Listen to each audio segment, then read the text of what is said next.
Ambassador Var Attre. Yennefer suggested I ask you about current events, the war and so on. Of course.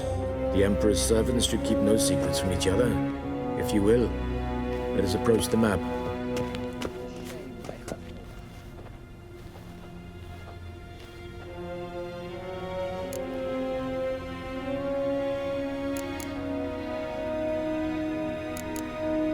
How's the war going? I mean, apart from the fact that Nilfgaard's triumph is imminent. I assume this to be a private conversation. We've no witnesses, so let's dispense with the propaganda, even that shrouded in irony. Our offensive was going splendidly until winter came. Edirn was in such disarray that we encountered no resistance. We had reached the Pontar before the first snows. Only a weakened Kedwen remained, and Radovid's Redania, which had ignored the rest of the North's pleas for help. We thought they'd sue for peace, perhaps even submit to vassalization. We waited for spring, certain of victory. Radovid? Submit? Yes, a vain hope, I agree. Radovid sent no peace envoys, nor did he advance on our positions. Instead, he trudged over the snow-bound Kestrel Mountains and attacked Kedwen, his ally. This attack took the Kedweni by surprise. They were still mourning the loss of their king. Rudderless and dejected, they laid down their arms after a few lost skirmishes and joined Radovid. And so by spring, instead of two weak enemies, we had only one powerful one.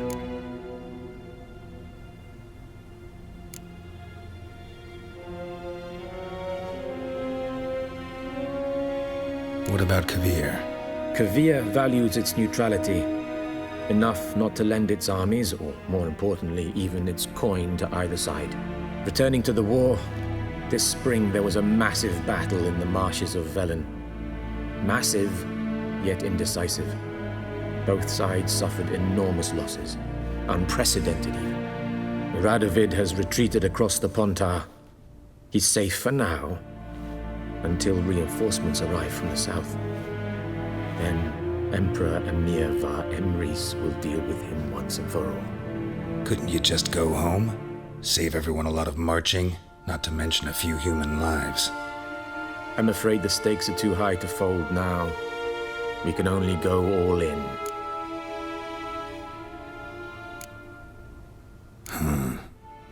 How do things look in Velen?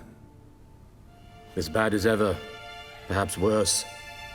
This land never flowed with milk and honey, and now it flows with blood. Armies have swept through it several times, trampling fields, looting granaries, burning villages. Famine grips the populace. So how's ruling that earthly paradise going for you? Not well, to be honest. Our forces are spread thin as it is, and Velen is chiefly swampy forests that are difficult to control. We've had several patrols never return to their camps. Thus, we've temporarily delegated authority in this region to a certain Nordling, a former low-ranking officer in the Temerian army, one Philip Strenger, better known by his nom de guerre, the Bloody Baron. I advise you well, avoid him.